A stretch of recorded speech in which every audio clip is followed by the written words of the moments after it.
오랜만에 손주의 면회를 간 평범해 보이는 70대 할머니. 하지만 그녀의 눈앞에 나타난 손주는 초점을 잃은 눈동자에 손목에는 시퍼런 멍 자국을 숨기고 바들바들 떨고 있었습니다. 야, 이진우. 할머니 오셨으면 융통성 있게 딱딱. 카드 안 나오냐? 우리 담배랑 소세지 좀 먹게 지갑 좀 열라고 해라. 심지어 손주의 선임병이라는 자들은 할머니가 보는 앞에서 탕수육을 손으로 집어먹으며 대놓고 금품을 갈취합니다. 항의하는 할머니에게 돌아온 건 조롱과 비웃음, 그리고 담당 장교의 헌병을 부르겠다는 협박뿐이었죠.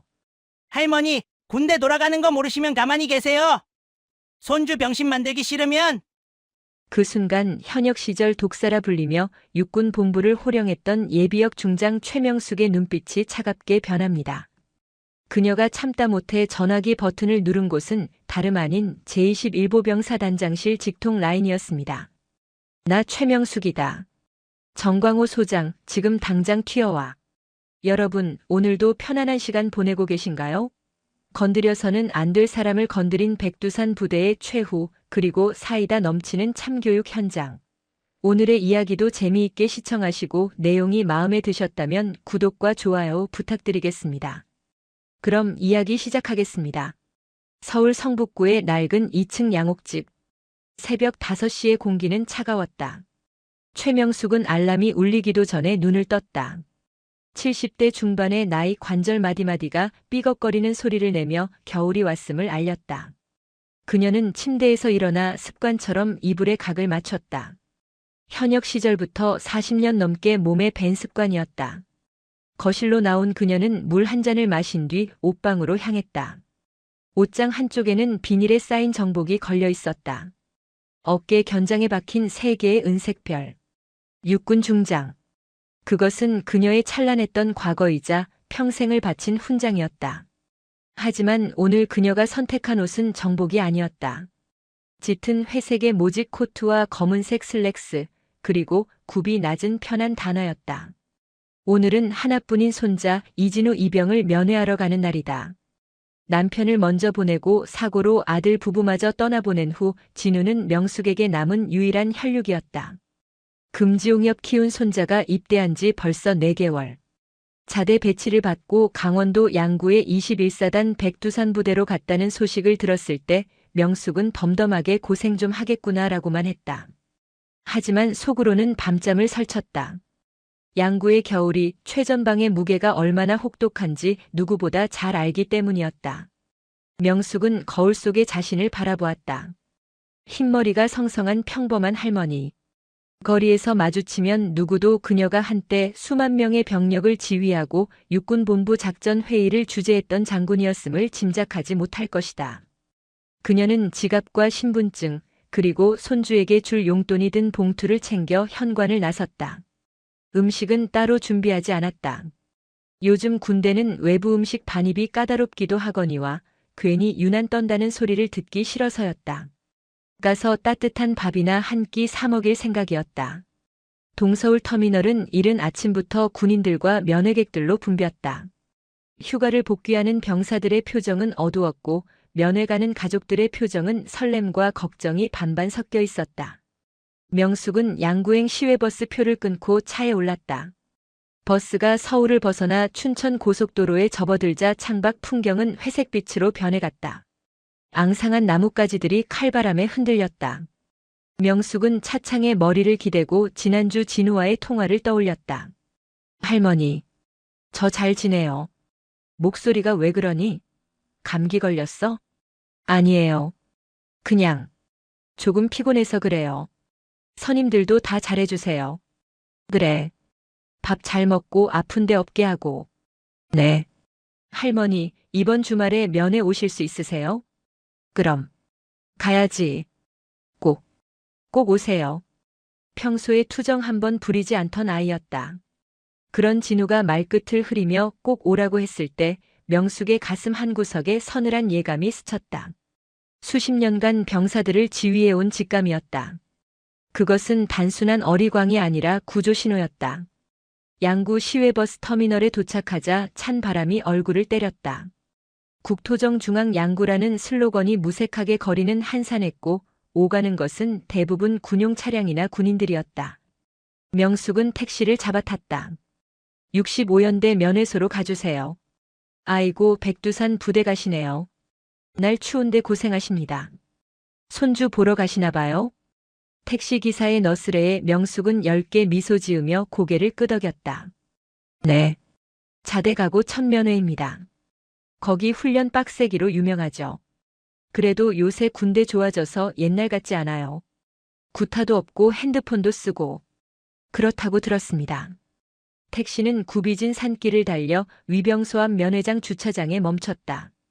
백두회관이라는 간판이 붙은 면회소 건물 앞에는 이미 많은 차량이 주차되어 있었다. 명숙은 위병소 정문 쪽을 잠시 바라보았다. 굳게 닫힌 철문, 총을 맨 초병들의 경직된 자세. 현역 시절 차가 지나갈 때마다 충성. 소리가 산을 울리도록 들었던 곳이다. 하지만 지금 그녀는 그저 방문객일 뿐이었다. 면회 접수처는 붐볐다. 명숙은 절차에 따라 신분증을 제시하고 면회 신청서를 작성했다. 성명 최명숙 관계 조모 면회 대상 3대대 구중대 이병 이진우. 접수병은 무심한 표정으로 서류를 받아들고 전산을 확인했다. 이진우 이병. 잠시만 기다리십시오. 방송하겠습니다. 명숙은 면회장 안쪽 테이블에 자리를 잡았다. 주말이라 그런지 면회장은 시장통처럼 시끄러웠다. 삼겹살 굽는 냄새, 끓인 라면 냄새, 아이들의 울음소리, 웃음소리가 뒤섞여 웅웅거렸다. 그녀는 코트의 먼지를 털어내고 정자세로 앉아 입구를 응시했다. 시간이 흘렀다. 10분, 20분, 30분. 방송이 나오면 뛰어나오는 다른 병사들과 달리 진우는 나타나지 않았다. 명숙은 시계를 보았다. 오전 10시 15분. 접수한 지 40분이 지나고 있었다. 그녀는 다시 접수처로 갔다. 여보게. 아까 신청한 이진우 이병 아직 소식이 없나? 접수병이 귀찮다는 듯 모니터를 흘깃 보았다. 중대에 연락 넣었습니다. 작업 중이거나 준비 중일 겁니다. 좀 기다리세요. 주말이라 행정반이 바쁩니다. 병사의 태도는 사무적이다 못해 퉁명스러웠다. 명숙은 화를 내는 대신 고개를 끄덕이고 자리로 돌아왔다. 기다림은 군인의 기본 소양이다. 하지만 그 기다림 속에서 불안감은 독버섯처럼 피어올랐다. 11시가 다 되어서야 면회장 유리문이 열리고 낯익은 얼굴이 보였다. 진우였다. 하지만 명숙은 손을 들어 반가움을 표시하려던 찰나 동작을 멈췄다. 손주의 상태가 이상했다. 한 달 전 수료식 때만 해도 딱 벌어져 있던 어깨는 잔뜩 움츠러들어 있었고 걸음걸이는 어딘가 부자연스러웠다. 무엇보다 눈빛. 항상 총기 넘치던 진우의 눈동자는 초점을 잃은 채 바닥만 향하고 있었다. 얼굴은 까칠했고 입술은 바짝 말라 있었다. 진우야. 명숙이 조용히 불렀다. 진우가 흠칫 놀라며 고개를 들었다. 할머니를 발견한 그의 눈에 왈칵 눈물이 고였다가 순식간에 사라졌다. 그는 주위를 두리번거리더니 빠른 걸음으로 다가왔다. 할머니. 오래 기다렸다. 왜 이렇게 늦었어? 아, 그게. 중대에서 청소 마무리가 좀 늦어져서요. 죄송해요.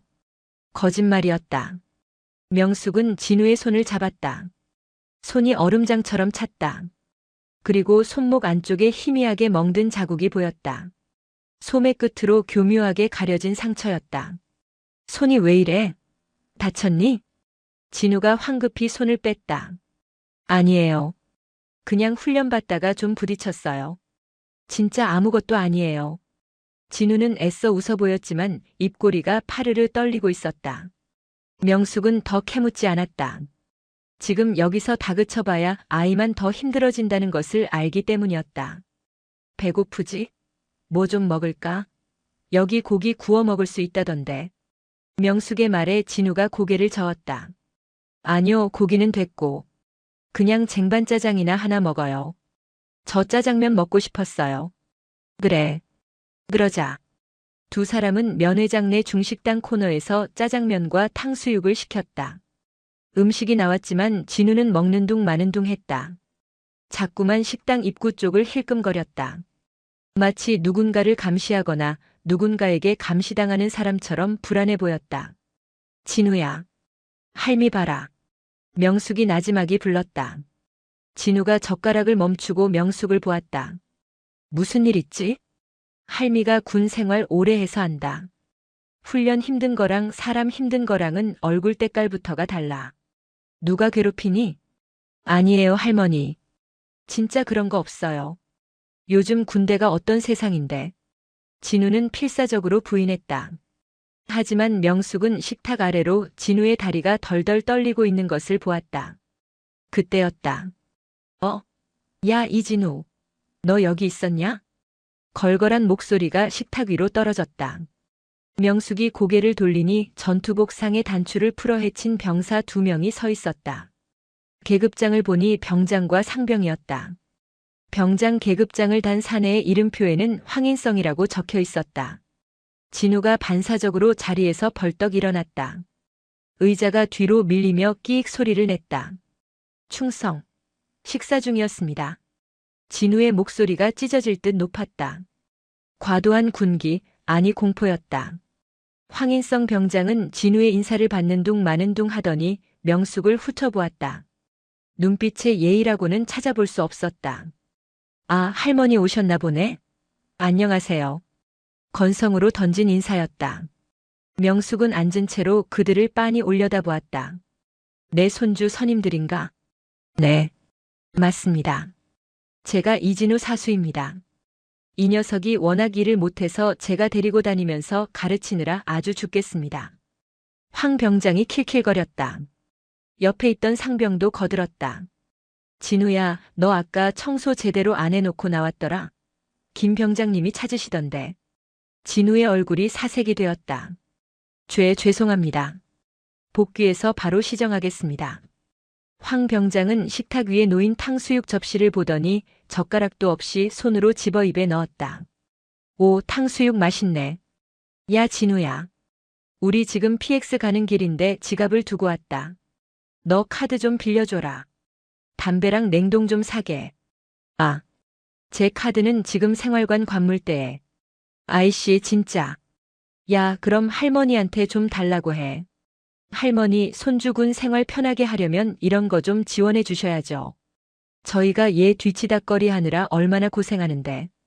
황 병장이 뻔뻔하게 손을 내밀었다. 명백한 금품 갈취였다. 그것도 면회온 가족 앞에서. 이 정도면 부대 내에서 이들의 권력이 어느 정도인지, 그리고 진우가 얼마나 일상적으로 착취당하고 있는지 알 수 있었다. 명숙은 탕수육을 씹고 있는 황 병장의 입을 바라보다가 천천히 입을 열었다. 자네 이름이 황인성이라고 했나? 네, 그런데요. 군인 복무규율에 후임병이나 그 가족에게 금품을 요구하는 행위가 어떻게 규정되어 있는지 아나? 명숙의 말투가 바뀌었다. 부드러운 할머니의 어조가 아닌 딱딱하고 건조한 지휘관의 어조였다. 황 병장의 표정이 일그러졌다. 뭐야? 할머니 지금 훈계하세요? 아, 재수없게 진짜. 야, 이진우. 너네 할머니 꼰대냐? 죄송합니다. 황 병장님 제발. 진우가 어쩔 줄 몰라 하며 황 병장의 팔을 잡으려 했다. 황 병장은 진우의 손을 거칠게 뿌리쳤다. 이 새끼가 미쳤나? 어디서 몸에 손을 대? 너 오늘 저녁 점호 끝나고 보자. 뒤졌다 진짜. 황 병장은 명숙을 노려보며 바닥에 침을 퇴뱉었다. 할머니, 군대 돌아가는 거 모르시면 가만히 계세요. 손주 병신 만들기 싫으면. 가자. 두 병사는 낄낄거리며 식당을 빠져나갔다. 진우는 자리에 주저앉아 고개를 숙였다. 어깨가 격하게 들썩였다. 할머니, 왜 그러셨어요? 그냥 주시지. 저 이제 진짜 죽었어요. 진우의 울음 섞인 목소리에 명숙의 눈빛이 차갑게 가라앉았다. 그녀는 자리에서 일어났다. 진우야, 넌 여기 앉아서 밥 먹고 있어라. 어디 가시게요? 잠깐 화장실 좀 다녀오마. 명숙은 화장실로 가지 않았다. 그녀는 면회장 입구에 있는 면회객 안내 및 통제실 데스크로 걸어갔다. 그곳에는 주말 당직 근무를 서고 있는 중위 한 명이 앉아 있었다. 스마트폰으로 게임을 하느라 고개도 들지 않고 있었다. 명찰에는 중위 박민철이라고 적혀 있었다. 여보게 중위. 명숙이 책상을 톡톡 두드렸다. 박중희는 귀찮다는 듯 고개를 들었다. 무슨 일이십니까? 면회 시간 연장은 안 됩니다. 방금 식당 쪽에서 병사들이 행패 부리는 거 봤나? 행패요? 아, 그냥 애들끼리 장난치는 거 가지고 그러십니까? 여기 군대입니다, 어머니. 사회랑 달라요. 좀 거칠 수도 있죠. 박중희는 대수롭지 않게 대꾸하며 다시 핸드폰으로 시선을 돌렸다. 명숙의 눈썹이 꿈틀했다. 이것이 현재 이 부대의 수준이었다. 병사 간의 부조리가 만연하고 간부는 이를 묵인하거나 방조하는 상태. 썩을 대로 썩어 있었다. 장난? 금품을 요구하고 협박하는 게 장난인가? 자네는 장교로서 부하 관리를 그따위로 하나? 명숙의 목소리에 힘이 실렸다. 박중희가 인상을 찌푸리며 자리에서 일어났다. 아니, 이 할머니가 보자 하니까. 어머니, 민간인이시면 민간인답게 조용히 면회나 하다 가세요. 어디서 장교한테 이래라 저래라 훈계질입니까?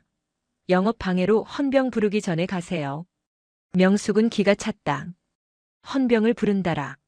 그녀는 핸드백에서 낡은 수첩을 꺼냈다. 그리고 볼펜으로 박민철 중위의 이름을 적었다. 박민철 중위. 자네 관등 성명 똑똑히 기억해두지. 참. 이름 적어서 뭐 하시게요? 국방부에 민원이라도 넣으시게? 넣으세요. 넣어. 별꼴을 다 보겠네. 박중희는 비웃으며 자리에 앉았다. 명숙은 수첩을 닫고 조용히 말했다. 전화기 좀 쓰지. 공중전화 저쪽에 있습니다. 아니, 군전화. 행정전화 말이야. 이 할머니가 진짜 노망나셨나? 보안상 민간인은 군 전화 사용 불가입니다. 규정 모르세요? 명숙은 더 이상 긴 말하지 않았다. 그녀는 품에서 자신의 휴대전화를 꺼냈다. 그리고 저장된 번호 하나를 찾았다. 현역 시절 자신의 전속부관이었던 후배. 지금은 육군본부 인사사령관으로 있는 김태영 장군의 번호였다. 하지만 지금 당장 필요한 건 그게 아니었다. 그녀는 전화번호부를 넘겨 21사단장실 직통 번호를 찾았다. 예비역 장성 모임 명부에서 저장해둔 번호였다. 통화 버튼을 눌렀다. 신호가 몇 번 가기도 전에 상대방이 받았다. 통신보안 21사단장실 전속부관 대위 최경수입니다. 수화기 너머로 들리는 절도 있는 목소리. 명숙은 숨을 고르고 낮지만 위험 있는 목소리로 입을 열었다. 나 예비역 육군 중장 최명숙이다. 정광호 사단장 있나? 옆에서 게임을 하던 박중희의 손이 멈췄다. 귀를 의심했다. 방금 이 초라한 할머니 입에서 무슨 단어가 나온 거지? 예비역. 중장? 쓰리스타? 박중희가 멍하니 명숙을 쳐다보는 사이 전화기 너머의 반응은 즉각적이었다. 자, 장군님? 최명숙 장군님 말씀이십니까? 그래. 내 목소리 잊어버릴 만큼 오래되진 않았을 텐데. 정광호 받고. 죄송합니다. 사단장님 지금 영내 대기 중이십니다. 바로 연결해 드리겠습니다. 충성.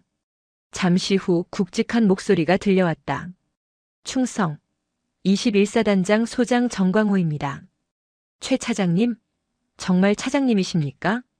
명숙이 육군 참모차장 시절 정광호는 작전처의 영관장교였다. 그는 명숙의 깐깐하고 빈틈없는 업무 스타일을 누구보다 잘 아는 사람이었다. 정 소장. 오랜만이군. 예.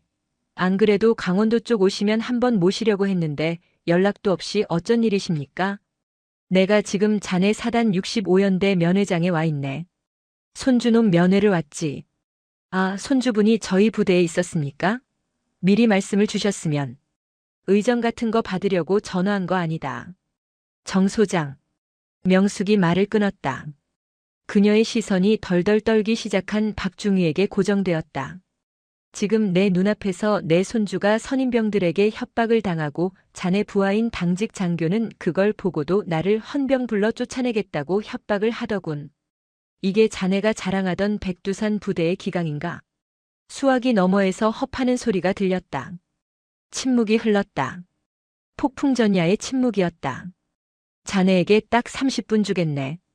65연대장, 감찰참모, 헌병대장 대동하고 면회장으로 오게. 조용히 오게. 사이렌 울리지 말고. 내 손주 겁먹게 하고 싶지 않으니까. 아, 알겠습니다. 당장 조치하겠습니다. 면목 없습니다, 장군님. 전화를 끊은 명숙은 박중희를 내려다보았다. 박중희는 이제 얼굴이 하얗게 질려 입술조차 떼지 못하고 있었다. 그는 본능적으로 알았다. 자신의 군 생활이, 아니 인생이 방금 벼랑 끝으로 굴러떨어졌다는 것을. 자네, 헌병 좋아하나 보군. 곧 보게 될 거야. 원 없이. 명숙은 핸드백을 고쳐 메고 진우가 있는 테이블로 돌아갔다. 진우야, 짜장면 불겠다. 어서 먹자. 명숙은 아무 일도 없었다는 듯 젓가락을 들었다. 하지만 면회장의 공기는 이미 바뀌고 있었다. 보이지 않는 거대한 파도가 백두회관을 향해 밀려오고 있었다. 면회장의 시계 바늘이 11시 40분을 가리키고 있었다. 진우는 불어 터진 짜장면을 깨작거리고 있었다. 목구멍으로 넘어가는 것이 면발인지 모래알인지 알 수 없었다. 할머니는 평온한 얼굴로 단무지를 집어먹고 있었지만 진우는 본능적으로 느끼고 있었다. 할머니가 무언가를 저질렀다. 그리고 그 결과는 감당할 수 없는 폭풍이 되어 돌아올 것이다. 할머니, 아까 행정반에 가서 뭐라고 하신 거예요? 저 진짜 괜찮은데. 진우가 불안한 눈빛으로 물었다. 명숙은 냅킨으로 입가를 닦으며 담담하게 대답했다. 별거 아니다. 그냥 아는 사람한테 안부 전화 좀 했다. 밥이나 마저 먹어. 아니, 그 장교님이 아까 저를 보는 눈빛이. 진우의 말이 끝나기도 전이었다. 면회장 밖 주차장으로 검은색 세단 2대와 회색 스타렉스 1대가 미끄러지듯 들어왔다. 사이렌 소리는 없었다. 경광등도 켜지 않았다. 하지만 군 생활을 조금이라도 해본 사람이라면 알 수 있었다. 번호판 대신 붙어있는 붉은색 바탕에 은색 별 2개의 성판. 사단장 1호차였다. 차량 문이 열리자마자 먼저 내린 전속부관이 뒷문을 열었다. 정모를 쓴 중년의 장성이 내렸다. 제21보병 사단장 소장 정광호. 그 뒤를 이어 연대장, 감찰참모, 헌병대장이 차례로 내렸다. 그들은 급하게 뛰어오거나 소리를 지르지 않았다. 다만 군인 특유의 절도 있고 빠른 걸음으로 면회장 입구를 향해 걸어왔다. 그 침묵의 행진이 오히려 더 큰 위압감을 줬다. 면회장 입구에서 담배를 피우고 있던 병사들이 기겁하며 담배를 던지고 부동자세를 취했다. 충성. 사단장은 그들의 경례를 눈길조차 주지 않고 지나쳤다. 면회장 유리문이 열렸다. 딸랑 하는 맑은 풍경 소리가 유난히 크게 들렸다. 입구에 앉아있던 박민철 중위는 사단장의 얼굴을 보자마자 용수철처럼 튀어올랐다. 얼굴의 핏기가 완전히 사라져 있었다. 충성. 사단장님. 박중희의 목소리가 삑사리가 났다. 정광호 소장은 박중희를 투명 인간 취급하며 지나쳤다. 그의 시선은 면회장 안을 빠르게 훑었다. 그리고 구석진 테이블, 회색 코트를 입고 단정하게 앉아있는 백발의 노인을 발견했다. 정 소장은 곧장 그곳으로 향했다. 뒤따르는 참모들의 군화 발소리가 착착착하며 일정한 박자로 면회장 바닥을 울렸다. 소란스럽던 면회장이 일순간 찬물을 끼얹은 듯 조용해졌다. 면회객들은 숟가락을 든 채 입을 벌리고 그 광경을 지켜보았다. 진우는 사단장이 자신을 향해 걸어오자 숨이 멎을 것만 같았다. 다리가 후들거려 일어날 수조차 없었다. 사단장이 테이블 3부 앞에 멈춰섰다. 차렷. 정 소장의 나지막한 구령에 뒤따르던 참모들이 일제히 차렷 자세를 취했다. 경례. 충성. 사단장과 연대장 그리고 참모들이 일제히 최명숙을 향해 거수 경례를 올렸다. 각이 살아있는 완벽한 경례였다. 명숙은 천천히 자리에서 일어났다. 그녀는 흐트러짐 없는 자세로 그들의 경례를 받았다. 정 소장. 오랜만이군. 네. 안녕하셨습니까, 선배님. 정 소장이 예의를 갖춰 허리를 살짝 숙였다. 공적인 자리였다면 장군님 혹은 차장님이라 불렀겠지만 사복을 입은 은퇴 장성을 배려해 선배님이라는 호칭을 썼다. 하지만 그 태도에는 현역 시절 그녀에 대한 존경과 두려움이 그대로 묻어 있었다. 앉게. 면 회장인데 너무 각 잡을 거 없어. 아닙니다. 서서 듣겠습니다. 정 소장은 꼿꼿하게 서 있었다. 식은땀 한 방울이 그의 관자놀이를 타고 흘러내렸다. 그는 알고 있었다. 최명숙이 자신을 불렀다는 것은 단순한 방문이 아니라 호출이자 문책이라는 것을. 명숙은 옆에서 얼어붙어 있는 진우를 가리켰다. 내 손주 녀석일세. 이진우 이병. 진우는 그제야 정신을 차리고 벌떡 일어나 경례를 했다. 추 충성. 이병 이진우. 정 소장은 진우를 잠시 바라보았다. 겁에 질린 눈동자 마른 체구. 사단장의 눈매가 가늘어졌다. 정 소장. 네. 내가 오늘 내 손주 밥 한 끼 먹이러 왔다가 아주 흥미로운 광경을 봤네. 명숙의 목소리는 낮았지만 면 회장의 소음을 뚫고 참모들의 귀에 명확하게 박혔다. 자네 부대 병장들이 면회객 앞에서 후임병에게 돈을 요구하고 협박을 하더군. 그리고 명숙의 시선이 입구에 서 있는 박민철 중위에게로 향했다. 저기 저 장교는 그걸 보고도 군대니까 그럴 수 있다며 묵인했어. 내가 항의하니까 헌병을 불러 내쫓겠다고 하더군. 자네 헌병대장 데리고 왔지? 사단장 뒤에 서 있던 헌병대장이 움찔했다. 네. 왔습니다. 잘 됐군. 저 장교가 헌병을 그렇게 찾았으니 소원대로 해주게. 직무유기와 품위유지 위반일세. 정 소장의 얼굴이 붉게 달아올랐다. 부끄러움과 분노가 교차했다. 그는 천천히 고개를 돌려 박민철 중위를 노려보았다. 박중위는 이미 다리에 힘이 풀려 주저앉기 일보 직전이었다. 헌병대장. 예, 사단장님. 저 인원 지금 즉시 보직 해임하고 데려가. 조사실에 앉혀놔. 내가 복귀해서 직접 신문한다. 알겠습니다. 헌병대장이 손짓하자 밖에서 대기하던 수사관 2명이 들어와 박중위의 양팔을 잡았다. 박중위는 저항 한 번 못하고 끌려나갔다. 그리고 명숙이 다시 입을 열었다. 아까 그 병장. 이름이 황인성이라고 했나? 그 친구도 좀 봐야겠네. 내 손주가 밥 먹는데 체할 뻔했거든. 황인성 병장은 PX에서 냉동 만두를 데워 먹고 흡연장에서 담배를 피우고 있었다. 그는 기분이 좋았다. 오늘 저녁 점호 시간에 이진우를 어떻게 괴롭힐지 구상하며 킬킬거렸다. 야, 이진우 그 새끼 할미 믿고 까부는 거 봤냐? 오늘 관물대 한번 엎자. 옆에 있던 상병이 맞장구를 쳤다. 그럴까요? 안 그래도 요새 좀 빠졌습니다. 그때 검은색 승합차 한 대가 흡연장 앞에 멈춰섰다. 문이 열리고 헌병 완장을 찬 부사관들이 내렸다. 황 병장은 본능적으로 담배를 뒤로 숨겼다. 무슨 일입니까? 3대대 구중대 병장 황인성 맞나? 네, 맞습니다만. 긴급 체포다. 타라. 예? 체포라니요? 제가 뭘 했다고. 황 병장이 뒷걸음질 쳤지만 헌병들은 그를 거칠게 제 앞에 차에 태웠다. 수갑이 채워지는 차가운 감촉에 황 병장의 머릿속이 하얗게 변했다. 면 회장 상황은 정리되었다. 정 소장은 명숙에게 다시 정중하게 물었다. 선배님, 불편하게 해드려 죄송합니다. 제가 관사로 모시겠습니다. 식사라도. 아니, 됐네. 밥은 아까 먹다 말았어. 명숙은 손을 저었다. 그리고 진우의 어깨를 감쌌다.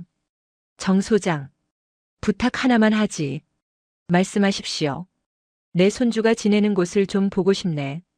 밥은 밖에서 먹였으니 잠은 어디서 자는지 봐야 안심이 되지 않겠나. 정 소장은 잠시 난처한 표정을 지었다. 민간인, 그것도 외부인이 생활관 내부를 시찰하는 것은 보안 규정상 까다로운 일이었다. 선배님, 보안구역이라 절차가. 자네 부대 보안이 내 손주 안전보다 중요한가? 아니면 보여주기 부끄러운 거라도 있나? 명숙의 날카로운 지적에 정 소장은 입을 다물었다. 예비역 중장이다. 군사 기밀 취급 인가 등급으로 치면 현역 사단장보다 높았으면 높았지 낮지 않은 사람이다. 알겠습니다. 안내하겠습니다. 연대장 3대대 연락해서 생활관 개방하라고 해. 예, 알겠습니다. 명숙은 사단장의 차에 타지 않았다. 그녀는 택시를 타고 오면서 봤던 그 길을 진우와 함께 헌병대 차량을 타고 올라가길 원했다. 진우야, 가자. 내가 사는 곳 좀 보자꾸나. 차량 행렬이 3대대 위병소를 통과했다. 주말 오후의 나른함이 감돌던 대대 연병장에 긴장감이 감돌았다. 갑작스러운 사단장과 헌병대의 방문에 대대장이 뛰어나왔다. 충성. 3대 대장 중령 김영수. 정 소장은 대대장의 경례를 무시하고 명숙을 안내했다. 이쪽입니다. 오래된 3층짜리 콘크리트 건물. 계단을 오르는 동안 퀴퀴한 냄새가 났다. 땀 냄새, 곰팡이 냄새, 그리고 묘하게 섞인 방향제 냄새. 명숙에게는 평생을 맡아온 익숙한 냄새였지만 오늘따라 그 냄새가 역하게 느껴졌다. 2층 복도 끝. 구중대 3소대 팻말이 보였다. 중대장이 사색이 되어 서 있었다. 문 열어. 사단장의 명령에 중대장이 생활관 문을 열었다. 생활관 내부는 깨끗했다. 침상 위에 모포는 칼같이 각이 잡혀 있었고 바닥에는 먼지 하나 없었다. 전형적인 보여주기식 정돈이었다. 정 소장은 안도의 한숨을 내쉬었다. 적어도 겉보기에는 문제가 없어 보였다. 보시다시피 시설이 좀 낡긴 했어도 위생 상태는 양호합니다, 선배님. 하지만 명숙은 듣지 않았다. 그녀는 신발을 벗고 생활관 안으로 들어갔다.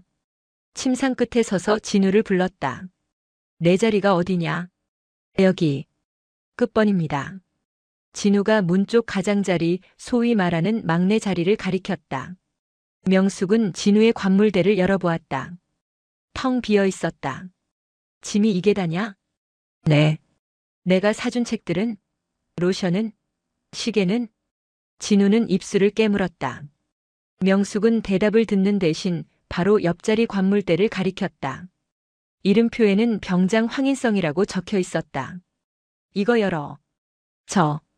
장군님 병사 개인 관물대는. 중대장이 끼어들려 하자 사단장이 눈빛으로 제지했다. 열어라. 중대장이 마스터키로 황 병장의 관물대를 열었다. 문이 열리자마자 쏟아져 나온 것은 과자 부스러기가 아니라 각종 잡동산이었다. 그 중에는 명숙이 진우에게 선물했던 고급 스킨로션 세트, 진우의 이름이 적힌 전공 서적, 그리고 전자시계가 있었다. 명백한 갈취의 증거였다. 하지만 명숙의 시선은 관물대 안쪽에 놓인 작은 녹색 수첩에 고정되었다. 저거 꺼내봐. 헌병대장이 수첩을 꺼내 명숙에게 건넸다. 명숙은 수첩을 펼쳤다. 깨알 같은 글씨로 무언가가 적혀 있었다. 10월 5일 이진우 암구호 미숙지 벌금 3만 원. 10월 7일 이진우 청소 불량 냉동 5개. 10월 12일 이진우 표정 관리 안 됨 주말 작업 독박. 총 미수금 45만 원. 그것은 벌점 장부였다. 선임병들이 후임병들에게 억지 트집을 잡아 벌금을 매기고 돈이나 물품으로 상납받는 악질적인 악습. 군기라는 이름으로 포장된 금품 갈취의 기록이었다. 명숙은 수첩을 한 장 한 장 넘겼다. 페이지가 넘어갈 때마다 사각거리는 소리가 적막한 생활관을 채웠다. 그녀는 수첩을 덮고 사단장에게 건넸다. 정 소장. 네. 자네 부대는 병사들에게 사체 놀이를 가르치나? 이게 자네가 말한 강한 육군인가? 정 소장의 손이 부들부들 떨렸다. 수첩에 적힌 내용들은 명백한 군형법 위반이었다. 그것도 조직적이고 지속적인. 사단장이 자랑스럽게 브리핑했던 부조리제로 부대의 실체는 후임병의 고열을 짜내는 착취의 현장이었다. 헌병대장. 정 소장이 고함을 질렀다. 목소리가 갈라졌다. 예. 사단장님. 이 수첩에 적힌 놈들, 그리고 이 장부 만든 놈들. 싹 다 찾아내. 지금 당장. 구중대 전원 집합시켜. 생활관 밖 복도가 소란스러워졌다. 구중대 병력 전원이 연병장이 아닌 중대 강당으로 집합했다. 주말 오후의 휴식은 끝났다. 분위기는 공포 그 자체였다. 단상에는 사단장이 서 있었고 그 옆에는 명숙이 앉아 있었다. 진우는 명숙의 옆에 고개를 숙인 채 서 있었다. 정광호 소장은 마이크를 잡았다. 그는 평소처럼 훈시를 하거나 소리를 지르지 않았다. 그의 목소리는 차라리 체념에 가까울 정도로 가라앉아 있었다. 오늘 나는 군복을 입은 것이 부끄럽다. 병사들은 숨소리조차 내지 못했다. 너희들은 전우가 아니다. 동료의 등을 쳐먹고 약한 자를 괴롭히는 하이에나들이다. 나는 오늘부로 이 쓰레기 같은 문화를 내 손으로 직접 치울 것이다. 사단장은 헌병대에게 지시했다. 중대장, 행보관 격리해. 소대장들도 휴대폰 반납시키고 대기시켜. 지금부터 이 부대 지휘권은 내가 직접 행사한다. 그리고 명숙을 바라보았다. 선배님, 제가 직접 조사하겠습니다. 믿고 맡겨주십시오. 명숙은 자리에서 일어났다. 그녀는 강당에 모인 100여 명의 병사들을 천천히 둘러보았다. 겁에 질린 이등병들의 눈, 불안에 떠는 상병들의 눈, 그리고 죄책감보다는 재수없게 걸렸다는 표정을 짓고 있는 몇몇 병장들의 눈. 그녀는 마이크를 잡지 않고 육성으로 말했다. 나는 오늘 내 손주를 보러 왔다. 하지만 지금은 너희 모두의 할머니로서 묻겠다. 힘든 거 안다. 춥고 배고프고 자유가 없는 곳에서 고생하는 거 안다. 하지만 그렇다고 해서 괴물이 되지는 마라. 명숙의 목소리에 물기가 서렸다. 너희가 괴롭히는 그 후임병이 누군가에게는 목숨보다 귀한 아들이고 손자다. 제발 사람답게 살아라. 전역하고 사회 나가서 부끄럽지 않게. 그녀의 말은 호통보다 더 아프게 병사들의 가슴을 찔렀다. 맨 앞줄에 앉아있던 일병 하나가 고개를 숙이고 훌쩍이기 시작했다. 그 울음소리는 전염병처럼 번져나갔다. 여기저기서 흐느끼는 소리가 들렸다. 그것은 가해자들의 위선적인 눈물이 아니라 방관자로서 침묵했던 다수의 병사들이 느끼는 부끄러움의 눈물이었다. 명숙은 진우의 손을 잡고 강당을 나섰다. 가자. 할미가 밖에서 맛있는 거 사줄게. 외출증 끊어달라고 했다. 할머니, 울지 마. 이제 시작이야. 썩은 건 도려내야 새 살이 돋는 법이다. 밖으로 나오자 양구에 차가운 바람이 불어왔다. 하지만 진우는 더 이상 춥지 않았다. 할머니의 거친 손이 그 어떤 난로보다 따뜻하게 자신의 손을 감싸고 있었기 때문이었다. 뒤에서는 헌병대의 고함 소리와 함께 본격적인 수사가 시작되고 있었다. 백두산 부대의 긴 밤이 시작된 것이다. 21사단 65연대 3대대의 밤은 길었다. 평소라면 저녁 점호가 끝나고 취침 소등이 이루어졌을 시각이었지만 3대대 막사의 불은 꺼지지 않았다. 창문마다 형광등 불빛이 새어나왔고 연병장에는 헌병대 차량의 붉은 경광등만이 묵묵히 돌아가고 있었다. 구중대 병력은 분리되었다. 가해자로 지목된 인원들은 중대 행정반과 독서실로, 피해자와 목격자들은 다목적 홀로, 나머지 병력은 생활관에 격리되었다. 헌병 수사관들은 감정을 배제한 건조한 얼굴로 노트북을 펴고 조사를 시작했다. 고함이나 강압적인 위협은 없었다. 다만 차가운 사실 확인만이 오갔다. 황인성 병장. 본인 관물대에서 발견된 수첩에 대해 소명해. 수사관이 비닐팩에 담긴 녹색 수첩을 책상 위에 던지듯 놓았다. 황인성은 입술을 달달 떨며 눈동자를 굴렸다. 그건 그냥 애들끼리 장난으로 적은 겁니다. 실제로 돈을 받은 적은 없습니다. 장난? 이진우 이병 외 12명의 진술서는 내용이 다른데? 수사관은 모니터를 돌려주지 않고 키보드를 두드렸다. 디지털 포렌식 영장 발부됐다. 내 휴대전화 지금 복원 중이야. 인터넷 불법 도박 사이트 접속 기록, 후임들 계좌에서 내 계좌로 혹은 내가 지정한 제3자 계좌로 입금된 내역. 그거 다 나오면 공갈의 상습 도박, 협박까지 추가되는 거 알지? 지금 불면 정상 참작이라도 되지만 증거 나오고 나서 불면 넌 육군교도소 직행이야. 육군교도소라는 단어의 황인성의 멘탈이 무너졌다. 사회에서의 교도소와 군 교도소는 무게감이 달랐다.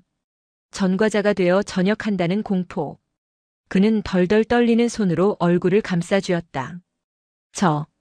제가 다 쓴 거 아닙니다. 제 위 선임들도 그랬고. 저는 그냥 관행대로. 관행? 그 선임들 이름 다 돼.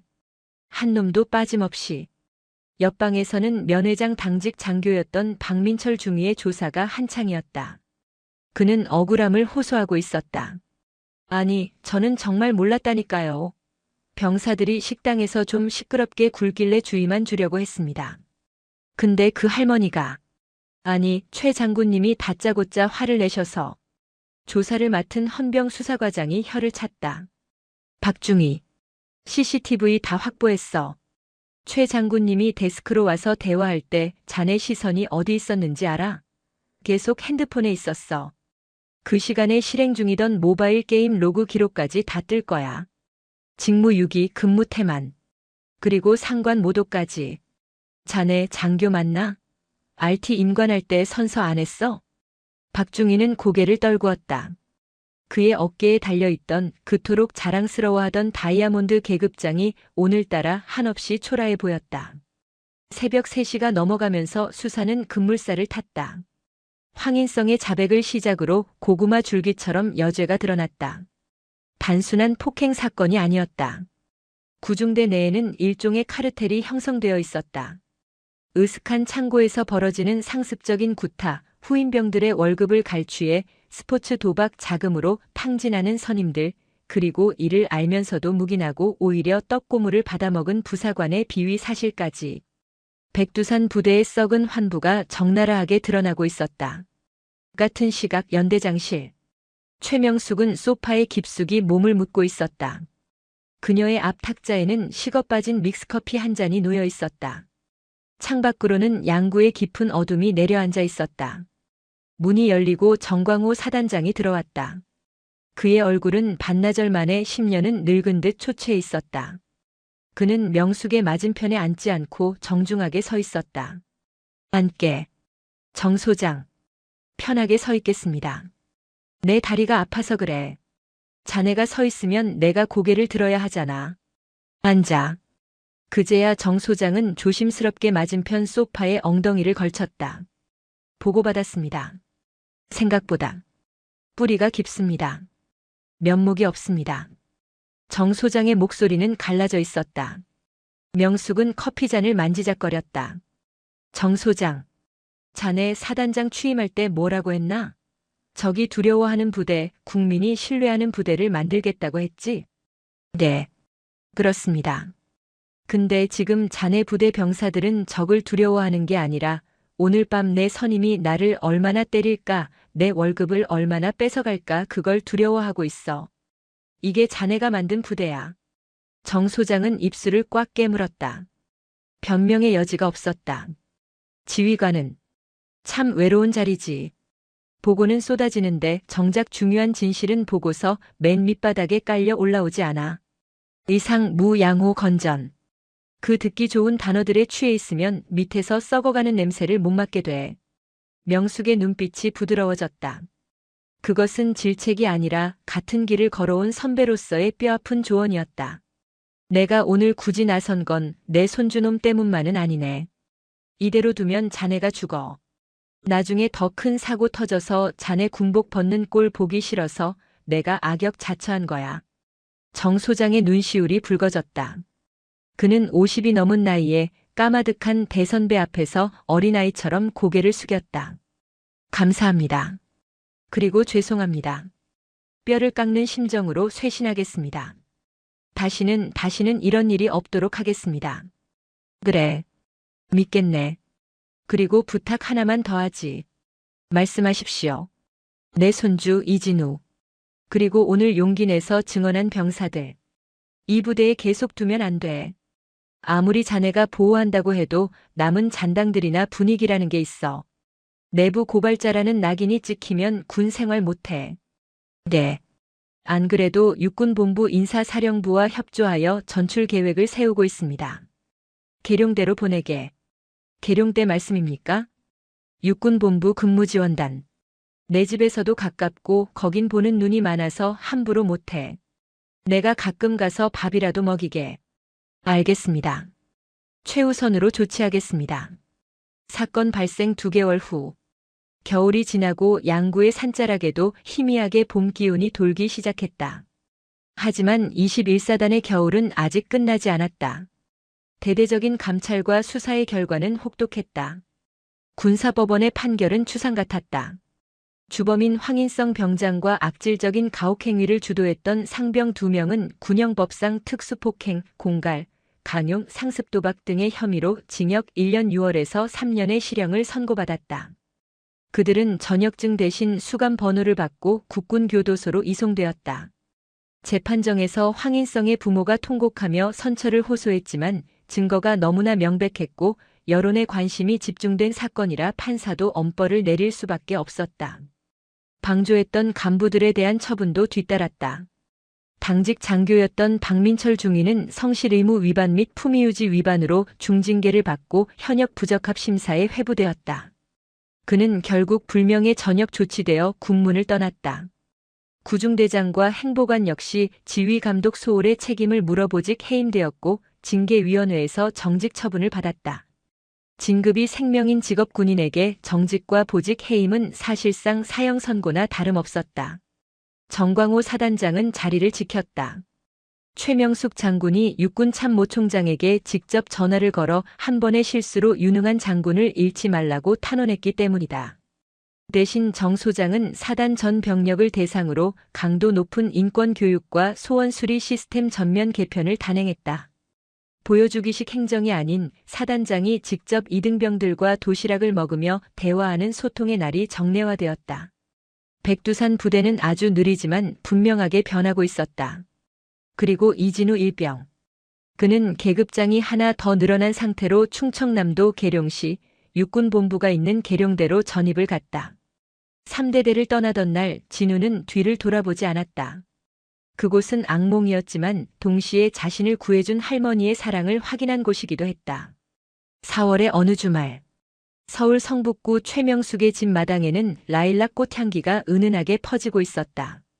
명숙은 아침부터 분주했다. 시장에서 제일 좋은 삼겹살을 끊어오고 텃밭에서 상추를 뜯었다. 압력밥솥이 칙칙폭폭 소리를 내며 구수한 밥 냄새를 풍겼다. 할머니, 저 왔어요.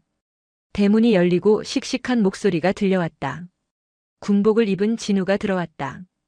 옆에는 처음 보는 병사 한 명이 같이 있었다. 충성. 일병 이진우 정기 휴가 명 받았습니다. 충성. 일병 김민수. 진우 선임입니다. 같이 휴가 나왔습니다. 진우의 얼굴은 몰라보게 좋아져 있었다. 양구에 있을 때의 그 죽어가던 눈빛은 사라지고 햇볕에 그을린 건강한 피부와 장난기 어린 미소가 돌아와 있었다. 옆에 온 선임병 역시 선한 인상이었다. 계룡대에서 진우를 살뜰히 챙겨주는 맞선임이라고 했다. 오냐 오냐 우리 강아지 왔구나. 어서 와라. 친구도 반갑다. 명숙이 젖은 손을 앞치마에 닦으며 아이들을 맞았다. 할머니, 냄새 너무 좋아요. 오늘 메뉴 뭐예요? 뭐긴 뭐냐? 너 좋아하는 돼지고기 김치찌개지. 지난번에 못 먹인 거 오늘 배 터지게 먹어봐라. 거실에 상이 펴졌다. 보글보글 끓는 김치찌개 냄비가 중앙에 놓였다. 두툼한 돼지고기와 묵은지가 어우러져 낸 붉은 국물. 지난 겨울 차가운 면회장 바닥에 쏟아졌던 그 찌개였다. 하지만 오늘은 따뜻한 집안에서 웃음소리와 함께 김을 내뿜고 있었다. 잘 먹겠습니다. 진우와 민수가 숟가락을 들었다. 진우는 국물을 한 숟가락 떠서 입에 넣었다. 뜨겁고 맵고 그리고 사무치게 그리웠던 맛. 목구멍으로 뜨거운 것이 넘어갔다. 그것은 위로였다. 맛있니? 명숙이 흐뭇하게 바라보았다. 네. 진짜. 세상에서 제일 맛있어요. 진우가 코를 훌쩍이며 밥을 크게 떠서 입에 넣었다. 명숙은 벽에 걸린 자신의 현역 시절 사진을 잠시 바라보았다. 별 3개가 달린 정복을 입은 독사 최명숙. 그녀는 이제 그 사진 속의 여자가 낯설지 않았다. 그 시절의 엄격함이 있었기에 지금의 평온함을 지킬 수 있었으리라. 그녀는 이제 장군이 아니었다. 그저 밥 잘 먹는 손주를 바라보며 행복해하는 대한민국 어디에나 있는 평범한 할머니였다. 하지만 그녀가 지켜낸 것은 단지 손주 한 명이 아니라 그 손주가 살아갈 세상의 정이었다. 밥상 위로 햇살이 따스하게 내려앉았다. 양구의 산자락에도 계룡의 연병장에도 그리고 이곳 성북구의 작은 마당에도 완연한 봄이 와 있었다.